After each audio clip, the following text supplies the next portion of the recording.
Baik, Assalamualaikum warahmatullahi wabarakatuh. Selamat siang, salam sejahtera untuk kita semua. Salam, Om Swastiastu, Namo Buddhaya, salam kebajikan.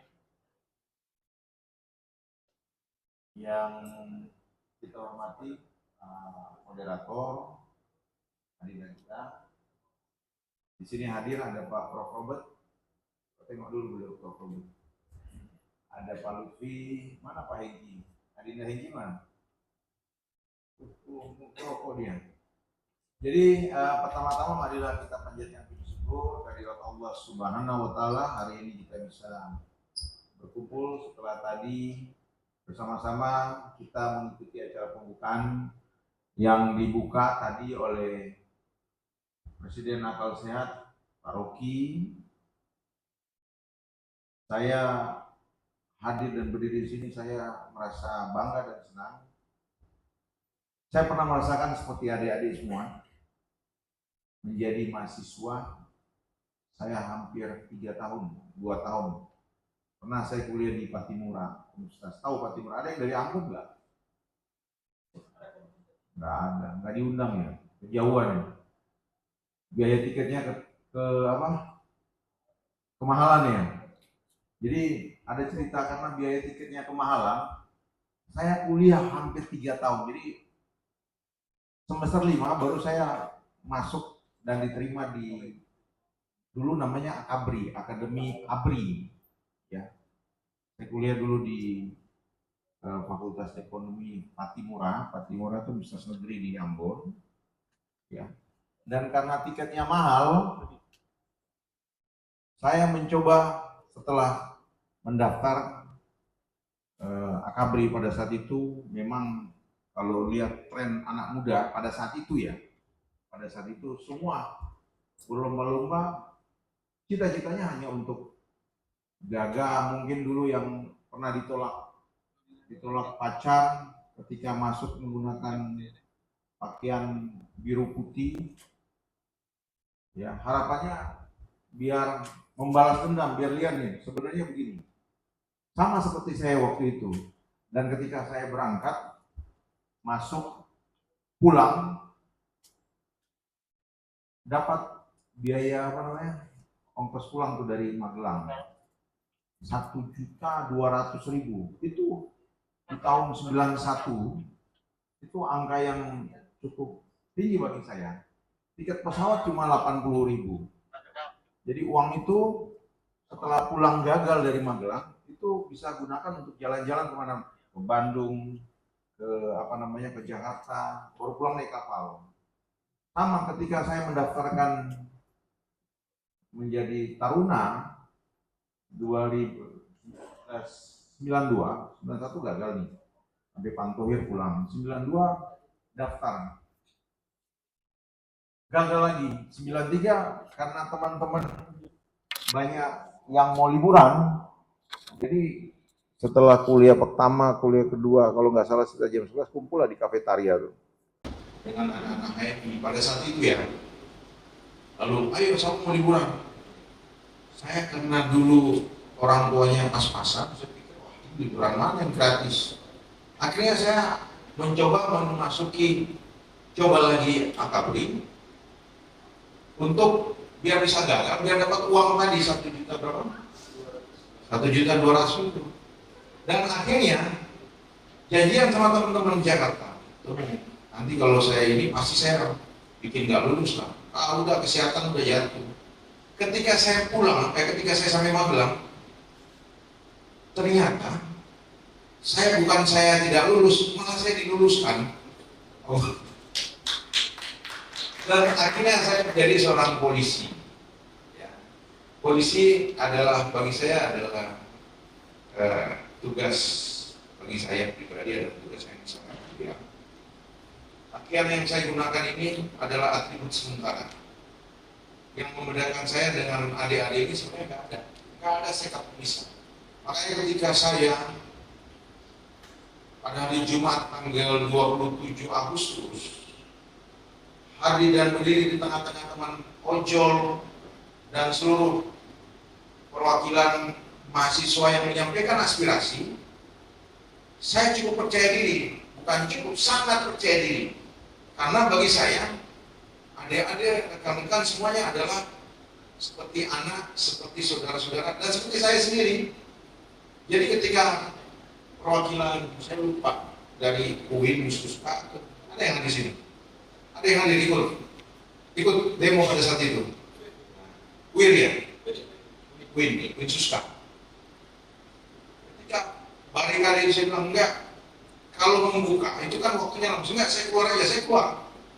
Dan keluar saya percaya diri bahwa saya adalah bagian dari adik-adik semua, dan saya tahu ini adalah penyampaian, dan adik-adik ini adalah pejuang aspirasi, menyampaikan aspirasi seperti apa tadi yang kita lihat bersama dalam Mars Mahasiswa. Dan itu yang harus kita sampaikan, bahwa kita hadir, hidup, dan berkembang adalah untuk memberikan kemanfaatan kepada masyarakat banyak, memberikan kemanfaatan bahwa saya di posisi saya ini rata-rata kan sebesar berapa? Sebesar ganjil mungkin apa? 5 ganjil, mungkin 5, mungkin sebesar 3, mungkin sebesar 7. Ini adalah bagaimana kita bisa berproses. Maka dari itu ketika saya berdiskusi dengan Prof. Robert, Lutfi, Adita Hengki, lalu Pak Rocky Gerung, lalu kita sampaikan bahwa kita harus merubah mindset. Kita harus punya pemikiran. Kita tentukan bahwa ini adalah melting pot kita untuk berubah. Kita buat radical break. Apa yang Pak Rocky sering bilang, radical break. Bagaimana kita membuat capaian atau hidup baru, membuat masukan-masukan, tentunya dengan masukan positif kita bisa berubah. Adik-adik semua, saya masuk kepada apa yang bisa saya sampaikan. Nanti saya akan siapkan, apa aja mau bertanya silakan. Green policing dan green leadership. Ada ini ya. Next.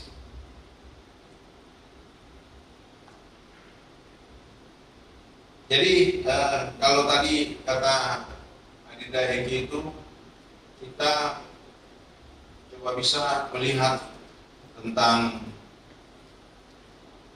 Google, coba googling apa itu green policing, apa itu namanya pemolisian berbasis komunitas, apa itu namanya problem oriented policing.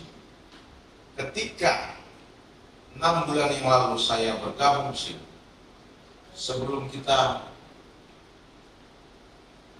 membuat satu kebijakan, tentunya kebijakan itu harus kita mencari apa basis masalah yang terjadi di sini. Kita bisa melihat bahwa Riau ini terkenal, bahkan stigma yang terbangun adalah stigma tentang kebakaran hutan, Riau penghasil asap. Jadi saya ingin mengajak bahwa dasar kemudian muncul ide, gagasan, pemikiran ini, ya biasa yang nanti adik-adik lakukan juga, bahwa Riau adalah penghasil asap.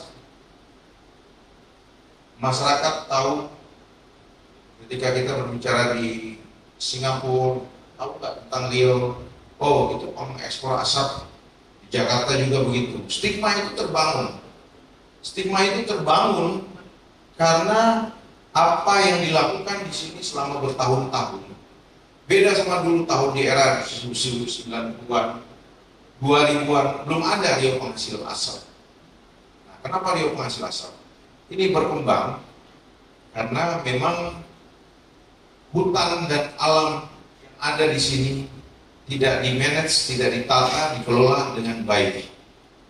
Maka dari itu saya membuat tagline melindungi tuah, menjaga marwah. Pada saat saya masuk berdinas, tagline itu untuk membangkitkan semangat daripada personil Polda Riau, anggota saya semuanya. Tuah itu adalah kekayaan alam, juga kekayaan yang ada di dalam, baik itu kekayaan yang ada di seluruh masyarakat termasuk budaya yang ada. Marwah adalah citra, jati diri, status, identitas. Kalau tuah tidak kita bisa jaga dengan baik, maka citra kita akan jelek. Maka dari itu, peran kita, kemudian apa yang kita lakukan harusnya bisa berdampak bukan saja kepada seluruh manusia. Saya memberikan kesamaan bukan saja kepada seluruh dalam tugas pokok Polri, menjaga, melindungi, melayani, mengayomi masyarakat, menegakkan hukum. Tetapi saya membuat dalam konteks yang lebih luas, memberikan keamanan, melindungi bukan saja kepada manusia, tetapi kepada alam dan lingkungan. Kalau ada harmonis, keamanan antara manusia, memberikan pemahaman, edukasi bahwa alam ini harus dijaga, insya Allah harmonis itu akan tercapai. Dan saya juga dengan tampilan atau wajah baru Polda Riau untuk memberikan pelayanan yang lebih maksimal, saya berkolaborasi dengan seluruh masyarakat. Ada di sini yang pemerhati satwa dari gajah. Kemarin, mohon maaf, beberapa kalau kita kenal, saya dengan tidak mulai restoran, kita kan biasa miara kucing. Saya punya 21 kucing di Jakarta. Puluhan kucing makan kalau sore itu datang. Di sini ya, banyak orang ya, yang menangkap kucing, menangkap anjing untuk dibuat makanan-makanan khusus. Padahal itu sudah merupakan bagian kehidupan kita sehari-hari. Nah, itu yang saya tidak setuju, makanya saya buat satu tim, saya sampaikan kepada seluruh Kapolres untuk melakukan tindakan secara adil kepada para pelanggar. Dan memang setelah koordinasi dengan shelter yang ada, namanya shelter ini kan cuma tempat untuk anjing atau kucing-kucing liar itu dikumpulkan, kemudian disuntik rabies. Karena sebenarnya ini adalah menjaga kesehatan manusia. Begitu juga dengan gajah. 2 hari yang lalu di PLB Sebangan ada 6 gajah yang katanya adik kita itu makan pelepah-pelepah sawit. Ya. Saya menghubungi teman-teman kepala desa di sana agar sama-sama sambil menyampaikan aspirasinya kita ke kementerian terkait, kita beri makanan. Dan ekosistem kalau kita sudah pelihara, kita balikin ke habitatnya. Tadi saya rapat dengan Satgas PKH setelah tadi pembukaan dengan Pak Gubernur, dan insya Allah pemerintah pusat maupun pemerintah daerah akan memberikan perhatian yang sungguh bagus untuk bagaimana TN-TN itu sudah bisa kita clearkan dan kembalikan kepada habitatnya. Nah, pemaparan yang saya sampaikan ini adalah bagaimana polisi atau tools yang saya gunakan untuk bisa berkolaborasi dengan seluruh segmen masyarakat. Bukan saja pemerintah daerah yang saya minta bersama-sama buat Perda, Bupati, Perwako, tetapi semua skema. Saya hampir seluruh kampus di Riau ini sudah saya masukin, sudah saya sampaikan tentang bagaimana memberikan keadilan ekologis kepada semuanya. Nanti akan dilanjutkan oleh Prof. Robert apa itu ekosipasi. Nanti beliau yang nanti menjelaskan pada sisi selanjutnya. Tetapi dapat saya sampaikan ketika saya masuk pertama kali, secara ontologis bahwa pendekatan berbasis lingkungan ini akan kita lakukan, dan insya Allah ini sudah bulan ke-6 minggu kedua setiap bulan saya gelongakan setiap pejabat utama di Polsek sampai ke Babin Kamtibmas masuk ke sekolah-sekolah SD, PAUD maupun TK, juga memberikan pemahaman bagaimana menanam pohon kepada anak-anak TK. Dan insya Allah Bupati semuanya ada perdanya untuk bisa menguatkan satu orang selama hidupnya harus bisa menanam 20 pohon, 5 di TK, 5 SD, 5 SMP, 5 SMA. Apakah di sini ada yang pernah menanam pohon? Nanti berapa? Katakan kalau ada. Ya, mungkin bisa dihitung atau banyak. Yang belum kan? Jadi keutamaan kita hidup ini bukan hanya kita bisa memberikan penghidupan kepada orang lain, tetapi dengan kita menanam pohon, kita sudah bisa membatinkan bahwa apa yang kita tanam sama dengan kita. Menanam pohon adalah menanam harapan, menanam masa depan. Ya. Satu daun yang ada memberikan O2 kepada seluruh, bukan saja manusia, tetapi seluruh makhluk hidup yang bernapas. Lalu landasan filosofis tentang etika lingkungan, keadilan ekologi sebagai bagian daripada keadilan sosial, di mana green policing ini ada 3 pilar yang menguatkan, yaitu law enforcement, kemudian community engagement, lalu eco innovation. Nanti akan saya jelaskan berikutnya. Next. Ini adalah akar green policy. Gak enak, saya duduk aja ya. Capek juga ngomong. Akar green policy ini ada 3.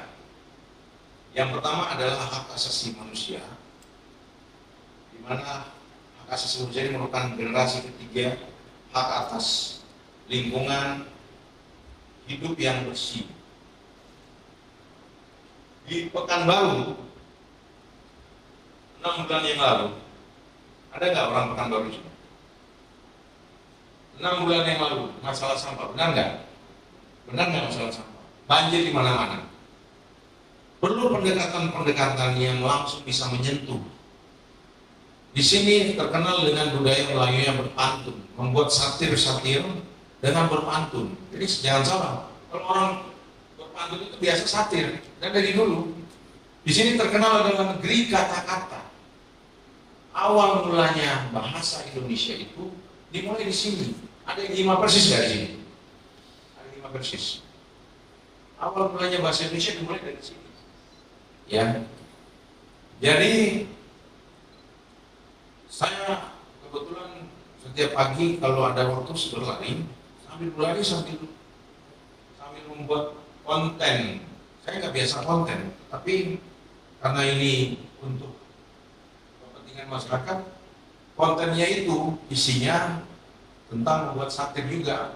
Tolong untuk Bilkrimsus agar dicek. Ya. Kalau di Google masih ada kali ya, atau di medsos.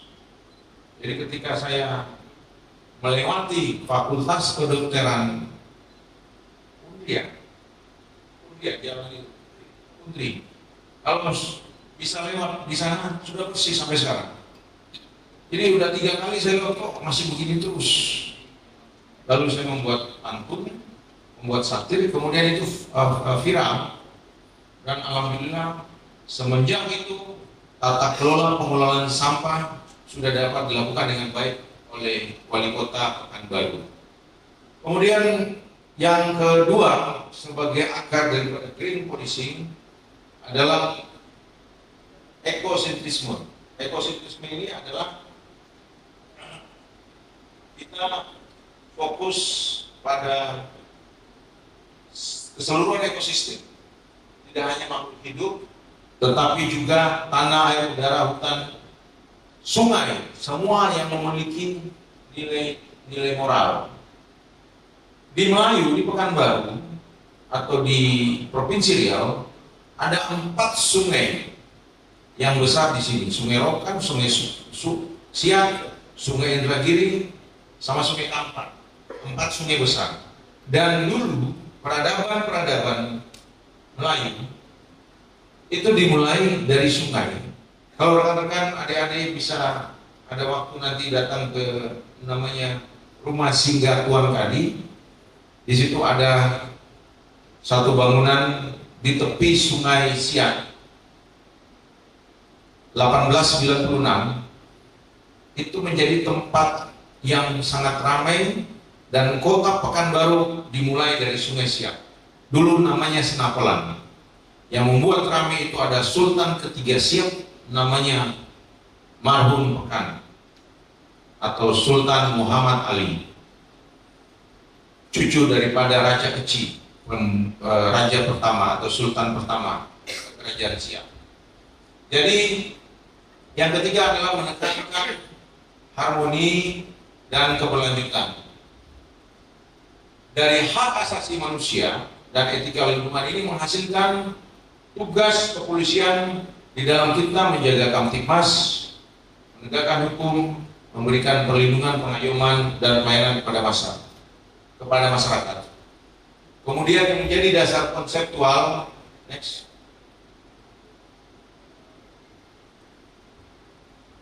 Ini adalah community policing, pendekatan pemanusiaan berbasis kemitraan. Kalau dalam bahasa kita sehari-hari, polisi dan kepolisian.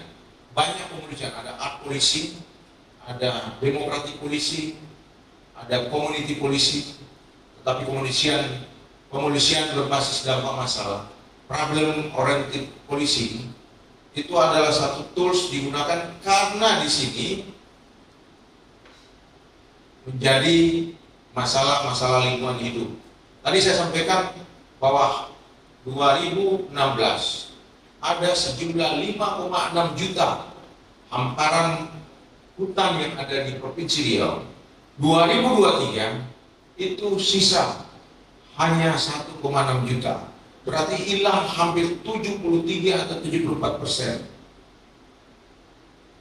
Hilangnya kenapa? Karena deforestasi, karena kebakaran hutan.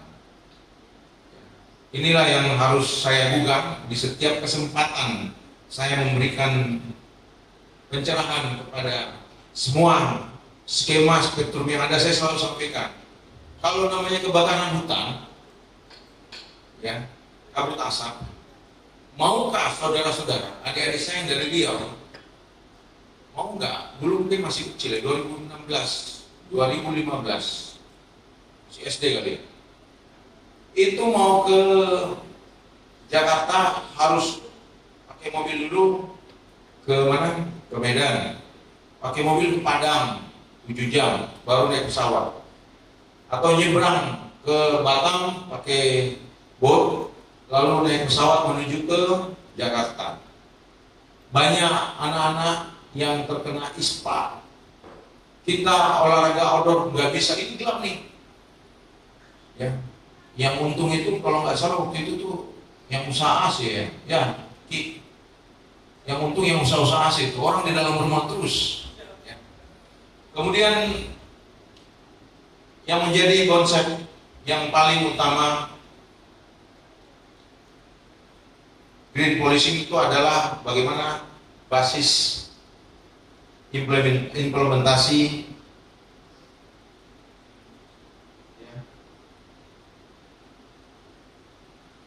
ada preventif, represif maupun restoratif. Ya, adik-adik tahu preventif itu memaksimalkan pencegahan, represif memaksimalkan penegakan hukum bagi peramba-peramba hutan, kemudian restoratif memperkenalkan peran aktif kita bersama seluruh masyarakat termasuk adik-adik dalam memberikan kembali keadaan lingkungan atau merespon kembali. 30 menit lagi, begitu 30 menit lagi masih bisa. Intinya aja, apa kaitannya dengan green leadership lah. Lalu praktek praktek green policing di Riau, green habit, secara masif. Kalau ada yang ulang tahun, kasih tunas pohon. Semuanya nanti ini saya kasih pohon. Kalau nggak bisa bawa, tanam di mana saja. Kemarin saya acara dengan ojol, semuanya saya kasih pohon. Mereka tanya tanam di mana? Tanam di mana saja, yang penting ditanam. Ya. Lalu kita juga membentuk Satgas Perambahan dan Pemekaran Hutan. Lalu ada program jalur, nanti bisa saya sampaikan berikutnya. Kemudian kolaborasi dengan kampus dan polisi. Kemudian Minggu Green Policing, sosialisasi di seluruh sekolah. Lalu upaya-upaya pencegahan secara kolaboratif, tentunya pencegahan untuk karhutla. Next. Nah, ini apa kaitan leadership dan green leadership yang menjadi dasar kepemimpinan, bagaimana kemampuan manajemen maupun pengambilan keputusan. Dasar dari pengambilan keputusan ini adalah intellectuality, ethicability, dan acceptability. Apa yang menjadi ciri utama green leadership itu ada bagaimana kita punya niat untuk keberpihakan pada lingkungan, kemampuan untuk mendengar, melihat dan merasakan keluh kesah manusia dan alam. Kita harus sensitif, baik itu sensitif terhadap ekologis maupun sensitif pada sesama kita atau pada lingkungan sosial. Lalu yang berikutnya adalah kapasitas intelektual untuk membangun strategi yang mendorong partisipasi masyarakat secara bottom up dan berkelanjutan, bukan top down. Ini kita munculkan dari bawah. Insya Allah beberapa menteri pernah datang, pernah berkunjung, bersama-sama saya minta tanam pohon di Polda, kemudian menyampaikan bahwa ini adalah ide yang harus kita bangun bersama dari bawah dan ini bisa muat ke tingkat nasional. Kemudian next, perlindungan atau keberpihakan pada lingkungan ini, bagaimana perlindungan ekosistem, menempatkan hutan, sungai, laut, dan udara sebagai aset publik yang harus dijaga, aset kita bersama, menolak praktek perusakan lingkungan seperti legal logging dan lain sebagainya. Lalu prinsip keadilan ekologis adalah menyadari bahwa kerusakan lingkungan yang paling banyak itu merugikan kelompok rentan. Merugikan kelompok rentan itu ada di masyarakat adat, ada kecil nelayan. Lalu berikutnya adalah memastikan pembangunan tidak menyingkirkan hak hidup mereka. Kemudian yang ketiga, pengelolaan sumber daya secara berkelanjutan, mengedepankan 3R. Next, reduce, menempatkan 3R, reduce, reuse, recycle, dan efisiensi energi. Kemudian mendorong energi terbarukan, konservasi, dan pola konsumsi yang bertanggung jawab. Ya.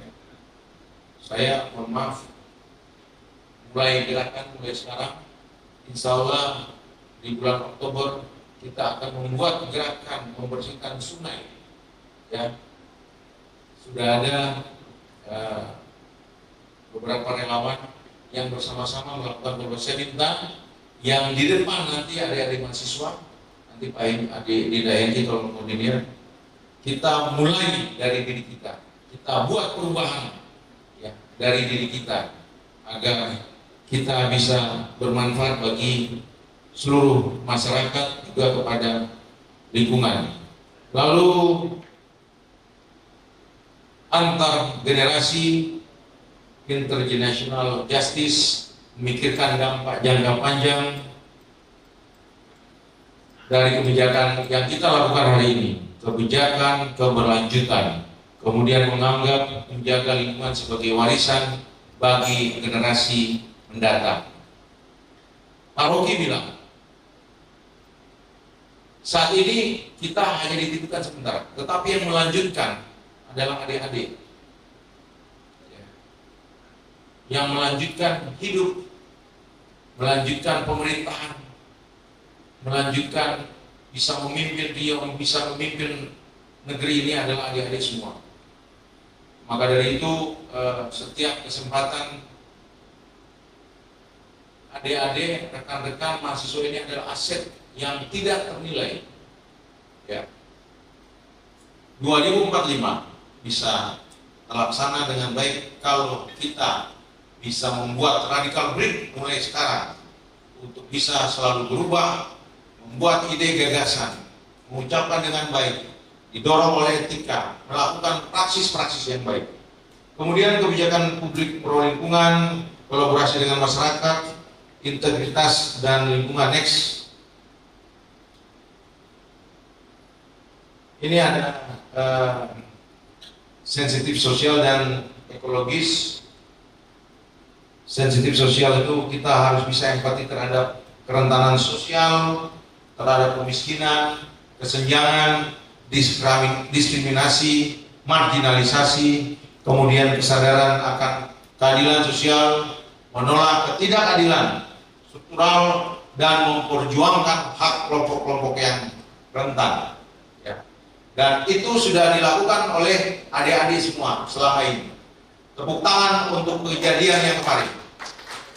Kejadian kemarin kata Pak Ruki, mahasiswa yang menang, mahasiswa yang bisa menyuarakan hati nurani bangsa ini dan bisa meneruskan perjalanan kita ke depan.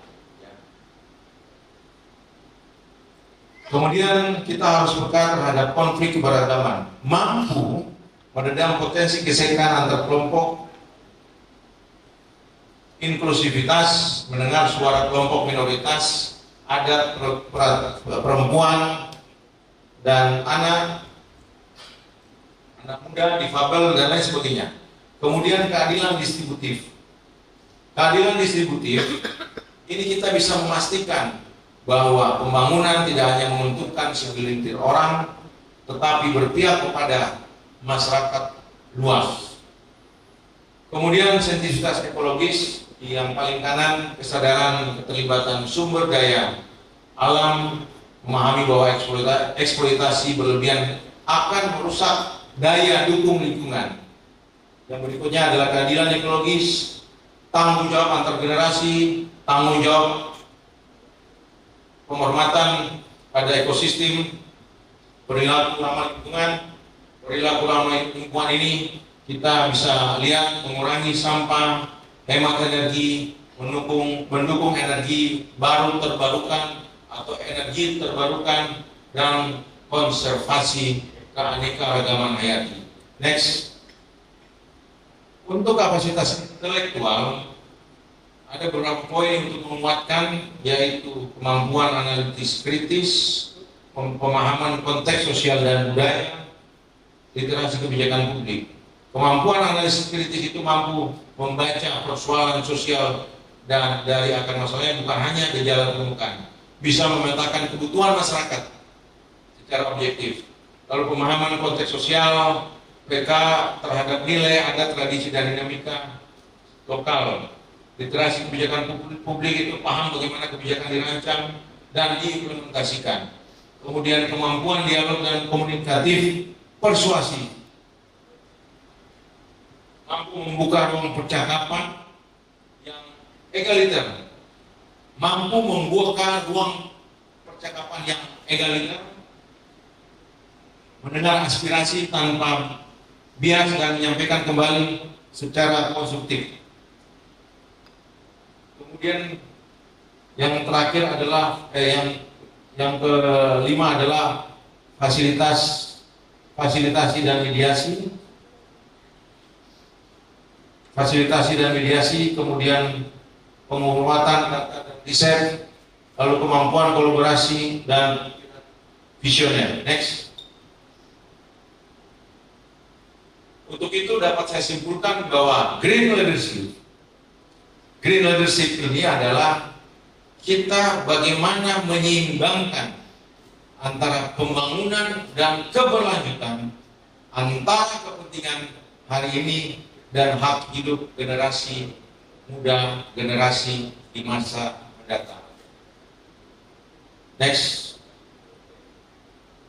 Demikian saya akhiri. Wabillahi taufiq wal hidayah. Wassalamualaikum warahmatullahi wabarakatuh. Silakan. Oke, baik. Terima kasih Bapak. Itu tadi pemaparan materi terkait dengan grant policing dan kepemimpinan etis untuk lingkungan. Tadi sudah saya sampaikan 6 bulan yang lalu. Jadi biasa ini saya sampaikan apa adanya. Kalau ada kemarin dari BEM Sri yang ikut saya bersama-sama saya di Dumai. Jadi tadi yang disampaikan mungkin googling 2016 itu 5,4 juta hektar atau lebih dari 60% luas keseluruhan daratan di Provinsi Riau. Ya. Ini fakta yang tidak bisa kita pungkiri. Terus 2023 tersisa hanya 1,3 juta hektar atau hanya tinggal, dari situ angkanya hanya tinggal sekitar 24 atau 25%. Dengan kata lain, lebih dari 74% hutan telah hilang. Hutan ini telah hilang ada 2, deforestasi dan kebakaran hutan. 2 poin utamanya itu. Lalu kalau kita kaitkan dengan kepemimpinan, jadi tanggal 23 Maret 2025 dari Dashboard Lancang Kuning atau Des Karhutla, Kementerian Polhukam, itu memberitahukan bahwa di Riau ada 3 kabupaten kota yang sudah ditetapkan menjadi status siaga Karhutla. Ada 3 kabupaten kota, 1 Dumai, yang kedua Siak, dan yang ketiga Bengkalis. Apa yang harus kita lakukan? Saya bersama-sama, saya dengan Pak Gubernur, kita kemudian berdiskusi, lalu memutuskan untuk bersama-sama membuat satu terobosan. Ya, kita harus siaga duluan untuk menjawab penetapan siaga. Kalau namanya ditetapkan itu kan harus kita lakukan verifikasi. Verifikasi itu, spot-spot titik itu kita harus datangi satu-satu. Benar apa enggak itu spot, apakah itu dari PKS, PKS itu pabrik kelapa sawit, atau dari corong-corong asap banyak kilang-kilang minyak yang ada di sini, atau memang betul dari kebakaran sendiri. Lalu ternyata dicek, tidak ada satupun yang kebakaran. Jadi kalau kita lihat dalam konteks Karhutla, ada namanya hotspot, ada namanya fire spot. Hotspot ada karena dia lihat dari satelit, itu dicurigai. Ketika kita sudah melompat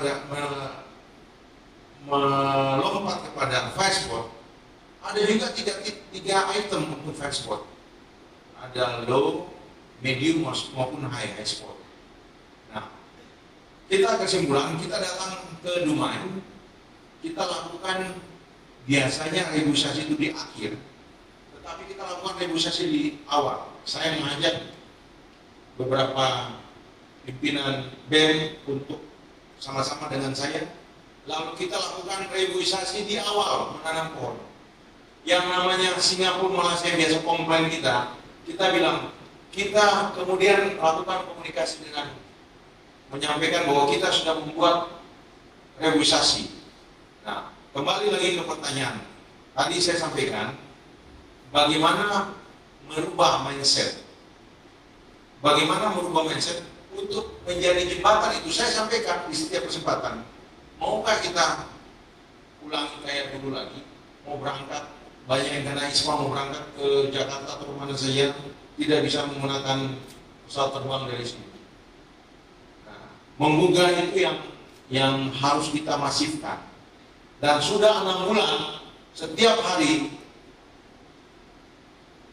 saya memberikan pemahaman bersama-sama kepada semuanya, teman-teman atau adik-adik mahasiswa, ketika mau melakukan penanaman pohon, reboisasi, ya, baik itu di tepian-tepian sungai, pantai, mangrove, minta sama saya, minta namanya bibit. Dan kali ini nanti adik-adik akan berkunjung, namanya harmoni hijau, semacam bangunan yang kita buat di daerah Rumbai, persemaian, ya, bibit-bibit pohon bisa kita ambil di situ gratis, bisa masyarakat kalau mau menyumbang di situ juga kita berikan, kita terima. Dan dengan kepemimpinan yang benar-benar kita lakukan dengan hati, memberikan contoh yang benar, ya, memberikan contoh yang benar. Saya duduk di sini tidak ada wadah-wadah plastik, kepemimpinan hijau. Dan ini staf saya udah tahu, kalau saya duduk sini nggak ada wadah-wadah plastik, pakai tumbler bagus. Saya kemana-mana ada bawa tumbler, ini tumblernya di mobil, tapi saya beli di sini nggak ada wadah plastik. Coba cek semuanya, ya. Dan kita harus bisa menerima apa yang disampaikan Pak Rocky tadi, ya. Saat ini kalau kita ke luar negeri, orang tidak tanya kamu dari negara mana, negara Indonesia. Orang tanya bagaimana pemahaman kamu tentang etika lingkungan. Ya, sepakat ya? Cukup? Cukup? Oke, jadi kita buka, ada waktu sedikit lagi Bapak, kita buka beberapa pertanyaan lagi nih. Silakan. Sudah mencoba seluruh berbagai upaya, karena kegiatan sungai Palu Kuantan itu bisa bersih, bukan saja dari kita sebagai aparat penegakan hukum, kita juga harus bisa menciptakan namanya ekonomi alternatif bagi pencari kerja, peti-peti itu yang ada di sana. Ya. Saya capek berkali-kali, tapi memang itu tugas saya. Saya sudah sampaikan kepada bupati, kepada seluruh stakeholder terkait untuk bersama-sama. Ya, ujung tombaknya sebenarnya bukan dari kita saja, tetapi dari masyarakat. Maka dari itu, ya, saya mencoba membuat seperti pecalang yang namanya gubalang. Gubalang ini dari bahasa lokal, bahasa Melayu, artinya panglima. Kita bangun secara swadaya masyarakat adat yang ada, agar mereka yang memberikan pencerahan. Tentunya kita juga harus menguatkan ekonomi alternatif bagi mereka-mereka yang hari-hari mendapatkan duit atau makan dari hasil-hasil ilegal tersebut. Jadi saya minta kolaborasi ini masih terus dilakukan. Di samping, ya, saya punya drone. Drone itu bisa 6 jam di atas. Kalau tahu teorinya Jeremy Bentham, tahu Jeremy Bentham untuk panopticon? Ada yang tahu teori? Nanti coba googling panopticon. Teori Jeremy Bentham. Teori panopticon itu dulu dari sel yang ada di Prancis. Dimas tahu? Jeremy Bentham. Ah, sini jelas sini. Bisa jelaskan? Ah, sini panopticon. Biar jelasin. Ini lulusan dari Prancis nih. Jeremy Bentham, singkat aja teorinya dari sel Prancis. Singkat aja sebenarnya panopticon itu model surveillance kalau dalam Prancis atau pendisiplinan sebenarnya. Jadi itu merasa kalau itu didisiplinkan. Jadi ilustrasinya ada menara tower di tengah penjara gitu. Suatu hari dikasih orang yang menjaga lampunya untuk menghindari para penjaganya di sekeliling. Tapi suatu hari gimana kalau yang jaga lampunya disuruh pergi gitu dan lampunya terus berputar gitu. Nah itu model survei yang biasa dilakukan. Itu kita merasa kita itu sedang didisiplinkan, kita sudah dipantau, sedang dilihat. Ya kejadiannya itu yang mau sekarang yang terlihat kalau kita nggak benar-benar live, nggak benar bebas, tapi kita udah disiplinkan survei terus. Ya mungkin dari model yang Bapak bilang tadi dari drone setara gitu kita dilihat dan model yang paling skill ya dilihat dari kita tidak sadar kalau kita sedang survei seperti itu. Kita tidak sadar kalau tidak sedang disurvei, padahal tidak ada orang. Tepuk tangan dulu. Ini orang Medan juga nih, Dek. Orang Medan ini kuliah di Prancis. Saya waktu Olimpiade tahun lalu ya, sama-sama Pak Rocky semua kita kebetulan pengurus panjat tebing Prancis, saya sama-sama diantar ke kampus-kampus. Panoptikon itu ya sama dengan kalau kita pakai motor, tiba-tiba lihat ada patung kayak polisi gitu, ternyata itu panoptikon juga. Pernah nggak lihat?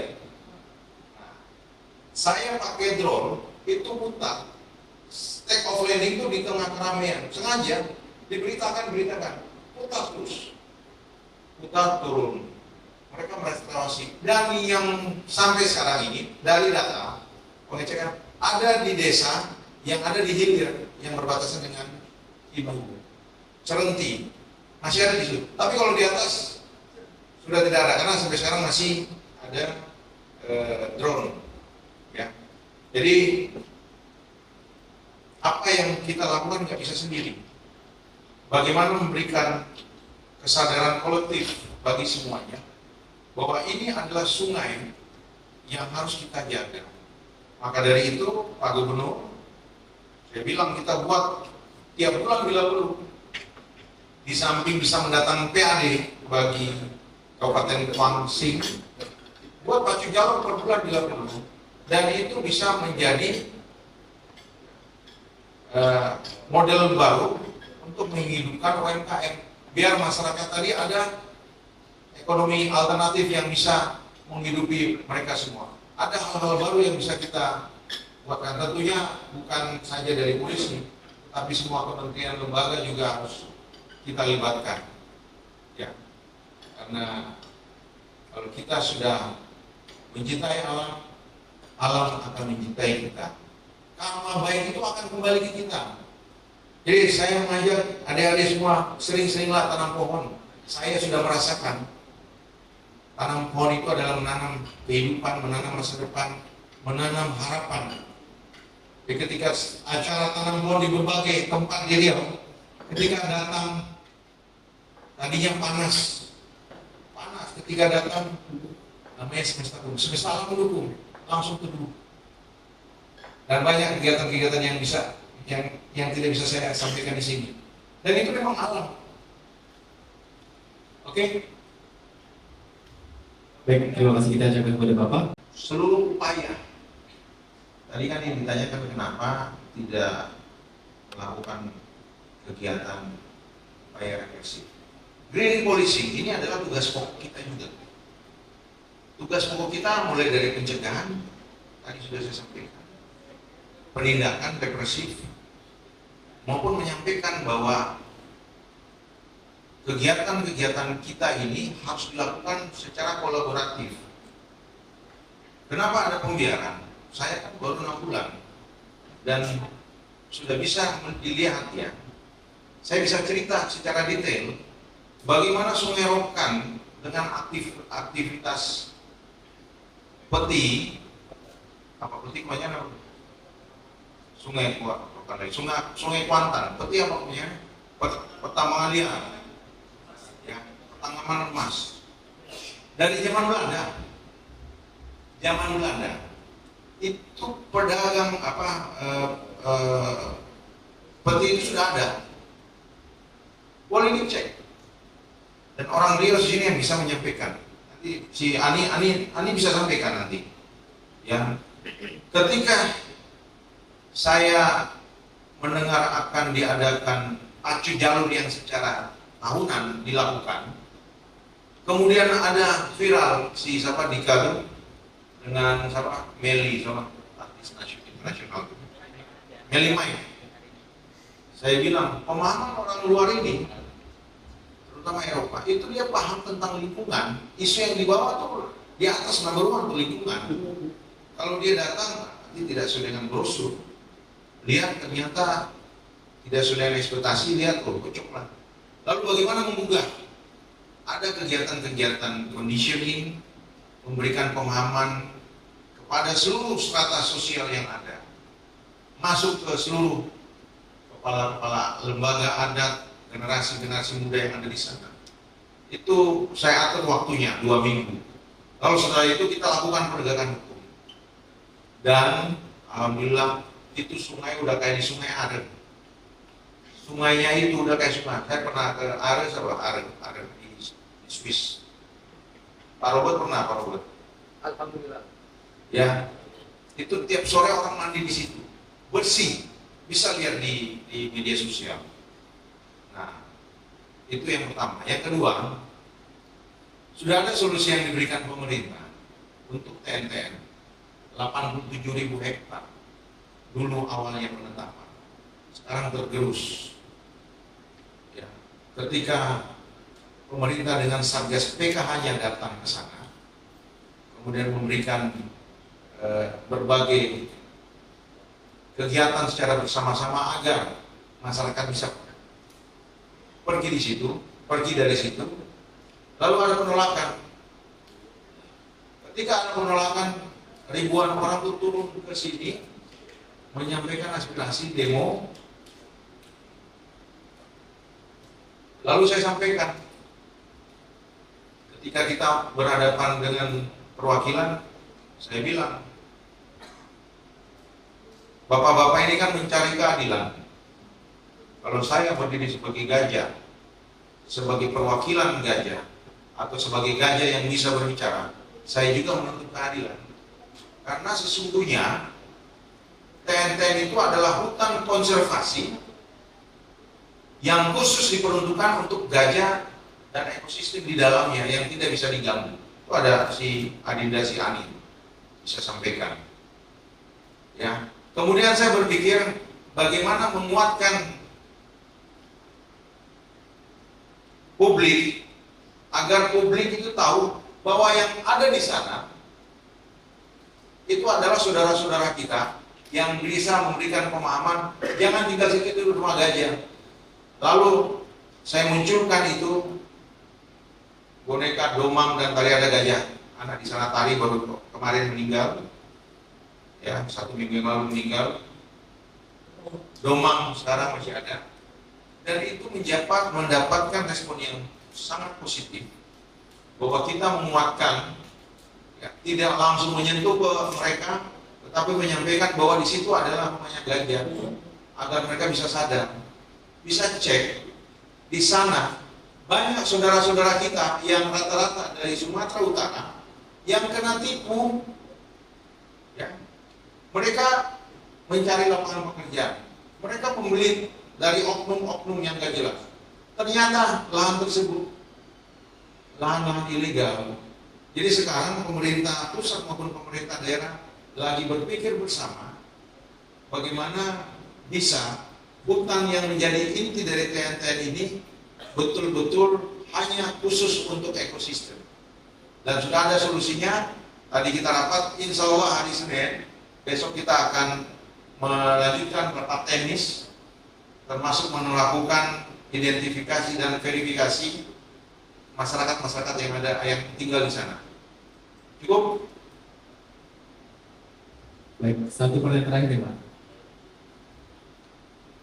Oke, dari teman kita yang kenal, boleh silakan. Boleh meja di bagian mic-nya? Gak ada boneka ya? Boneka domang.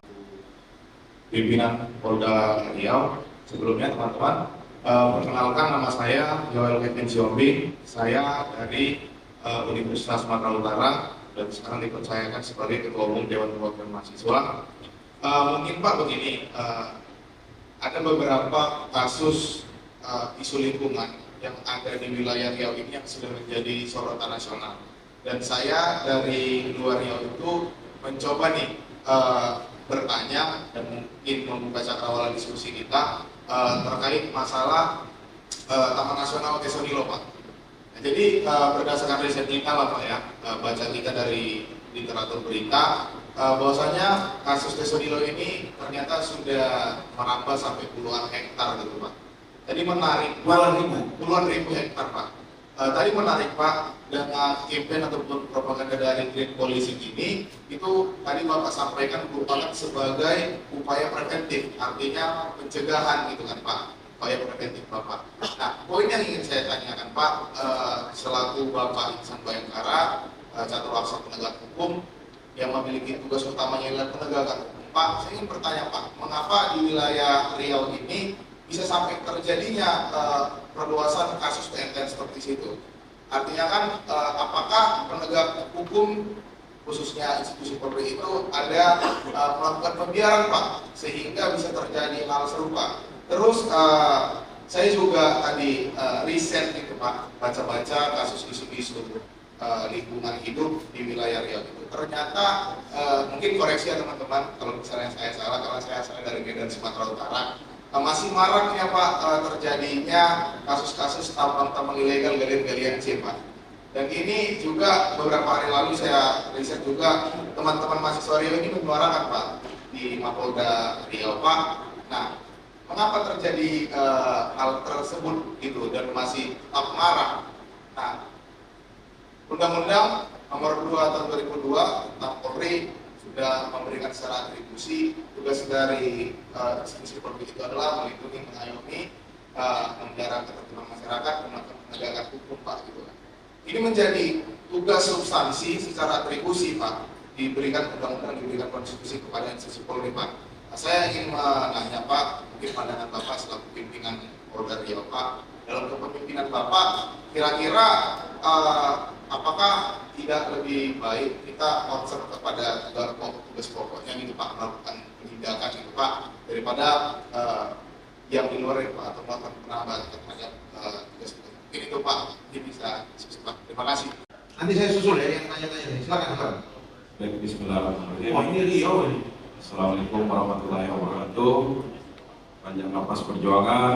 Hidup mahasiswa. Hidup rakyat Indonesia. Hidup perempuan yang melawan. Baik, yang saya hormati Bapak Kapolda Riau yang sangat luar biasa hadir di tengah kita pada hari ini, yang sudah memaparkan materinya tentang green policy dan juga green leadership. Saya Ahmad Denny dari BEM Riau, Koordinator Pusat BEM seluruh Riau. Izin Pak, tadi sudah ditanya juga oleh beberapa kawan-kawan terkait mengenai TNT, kemudian terkait mengenai green policing sendiri. Mungkin saya di sini ingin bertanya sedikit sebagai masyarakat asli Sungai Indragiri. Nah, kemarin beberapa bulan yang lalu kami sangat merasakan lah bagaimana Sungai Indragiri itu dari saya lahir sudah 23 tahun umur saya, barulah di umur ke-23 tahun ini saya bisa melihat air yang saya mandi ketika saya kecil dan sampai sekarang pun di kampung itu benar-benar bersih. Memang ikannya bisa kelihatan Pak. Itu berkat dari perjuangan dari Pak Kapolda Riau, Bapak Wakapolda Riau kemarin untuk mendukung terlaksananya Baju Jalur. Tetapi hari ini mungkin agak kembali coklat Pak. Nah mungkin dan juga beberapa aktivitas peti juga ada beberapa yang memang sudah kembali beroperasi. Mungkin kami ingin minta sikap tegas lah dari Bapak Kapolda Riau untuk terkait mengenai penanganan dan untuk penanganan bagaimana aliran sungai Indragiri, Sungai Kampar, Sungai Rokan, Sungai Siak ini benar-benar bisa bersih dan menjadi habitat untuk ikan-ikan dan juga spesies hewan yang di air untuk bisa hidup.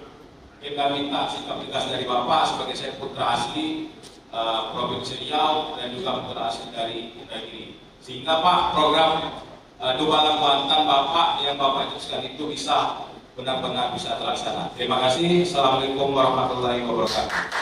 Wakil Presiden BEM UIN Jakarta. Sebelumnya mohon izin Bapak ada salam dari Gus Makmun. Ya, ada salam dari Gus Makmun. Saya izin bertanya, berdasarkan pemaparan materi yang telah Bapak sampaikan tadi, yaitu mengenai deforestasi, yang dimana Riau itu menjadi daerah dengan laju deforestasi tertinggi di Indonesia. Menurut bacaan yang sudah saya baca dari KLHK, dari 2014 sampai dengan 2019, Riau kehilangan kurang lebih 280.000 hektar hutannya, dan juga di 2015 Riau menjadi kebakaran hutan dan lahan terbesar di Sumatera dan Kalimantan, kurang lebih 2,6 juta hektar lahan. WHO juga mencatat kurang lebih 500.000 kasus ISPA, dan Bank Indonesia itu mencatat kerugian ekonomi kurang lebih 280 triliun. Nah, pertanyaan saya mengenai materi Bapak tentang green policing, yaitu strategi kepolisian yang mengintegrasikan pelindungan lingkungan dalam tugas penegak hukum. Nah, banyak program lingkungan yang gagal bukan hanya karena regulasinya, melainkan karena resistensi sosial dan budaya. Pertanyaan saya kepada Bapak Kapolda yang terhormat adalah strategi kepemimpinan seperti apa yang paling efektif untuk mengubah pola pikir masyarakat nih, agar pro terhadap lingkungan, yang dimana masyarakat tersebut tanpa memarginalkan kepentingan ekonomi mereka. Demikian, terima kasih. Wassalamualaikum warahmatullahi wabarakatuh. Ayo. MHMU selaku Kapolda Riau, dan berikutnya kita bakal memasuki sesi Q&A atau tanya jawab kepada teman-teman mahasiswa. Kami persilakan. Oke, banyak nih Pak. Jadi boleh semuanya turunkan dulu tangannya. Kita hitung sampai 3. 1, 2. Yang perempuan dulu ya, kaum yang lemah. Oke, boleh Pak. Teman kita yang tinggal boleh? Marah ya kalau bilang perempuan kaum yang lemah. Enggak ya? Kaum yang lebih kuat. Hidup wanita Indonesia. Boleh Maidin, teman kita yang di tengah. Bapak Kapolda, terima kasih telah memberikan kesempatan kepada kami. Sebelumnya perkenalkan, nama saya Adam Pamuso, saya dari Universitas Muslim Indonesia Makassar. Sebelumnya izin Bapak, mohon maaf jika tanggapan saya nantinya agak sedikit pedas dan agak sedikit di luar konteks pembahasan, namun ada relevansinya. Bapak Kapolda, kami sangat mengapresiasi kegiatan yang diinisiasi oleh Tumbuh Institute dan teman-teman kepolisian daerah Riau. Mungkin Bapak Kapolda bisa mewakafkan sedikit waktunya di sini untuk berdiskusi dengan kami. Makanya itu yang saya katakan bahwa gagasan yang bagus ini sangat disayangkan ketika hanya mengendap di Provinsi Riau. Kenapa tidak disebarkan di seluruh Indonesia? Saat ini masyarakat adat yang di seluruh Indonesia, termasuk di Sulawesi Selatan, yang katanya penjaga hutan terbaik, itu direpresi oleh aparat. Yang seharusnya program ini ditawarkan supaya Kapolda yang di sana juga paham. Kami tidak tahu ya, kami tidak tahu. Mungkin karena Pak Heri ini sering dicekoki pemikiran demokrasi oleh Rocky Gerung. Kalau di sana beda. Jadi itu yang perlu kami katakan. Saya mohon maaf agak sedikit pedas karena memang ya mungkin kami sama dengan orang Medan, suaranya yang besar tapi hatinya itu ya lembut. Nah, itu Pak.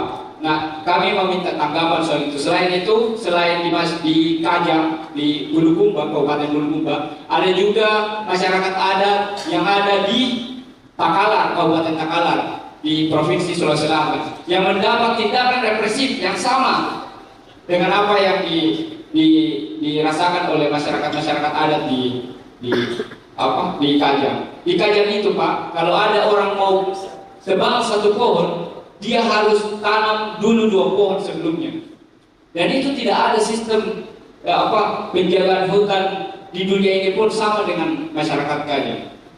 Nah, program ini harusnya mampu ada di seluruh Indonesia. Jadi itu Pak, mohon maaf agak sedikit keras, lebih dan kurangnya mohon dimaafkan. Hidup mahasiswa, hidup mahasiswa, hidup rakyat Indonesia.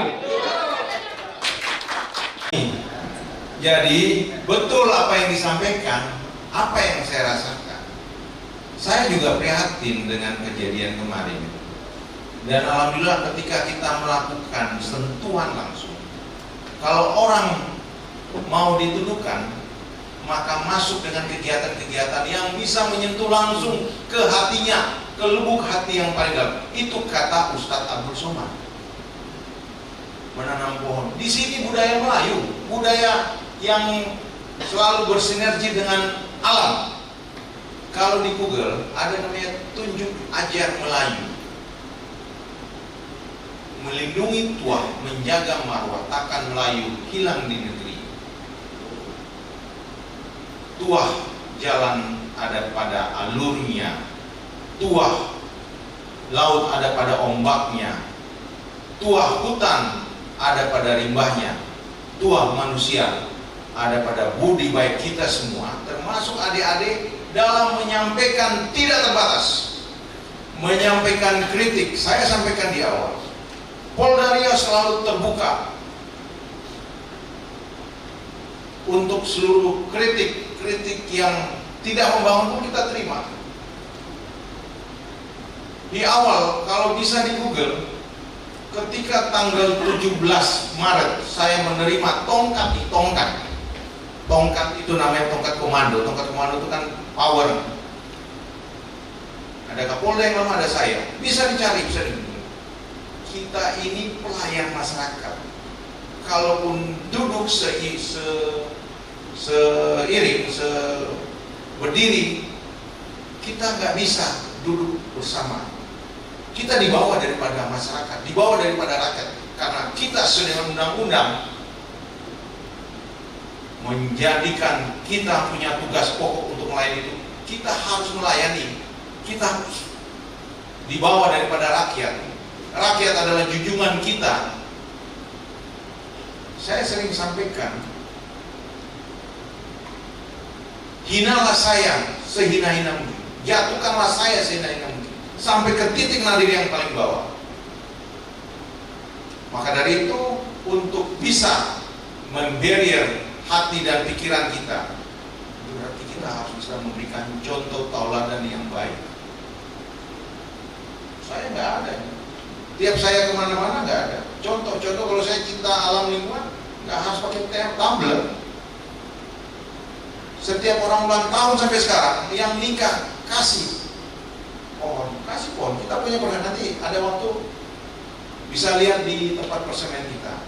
Lalu kedua, insya Allah untuk green policy ini bottom up dan Pak Kapolri sudah mendukung. 5 bulan yang lalu kita buat Jambore Karhutla yang pertama kali. Kenapa Jambore Karhutla?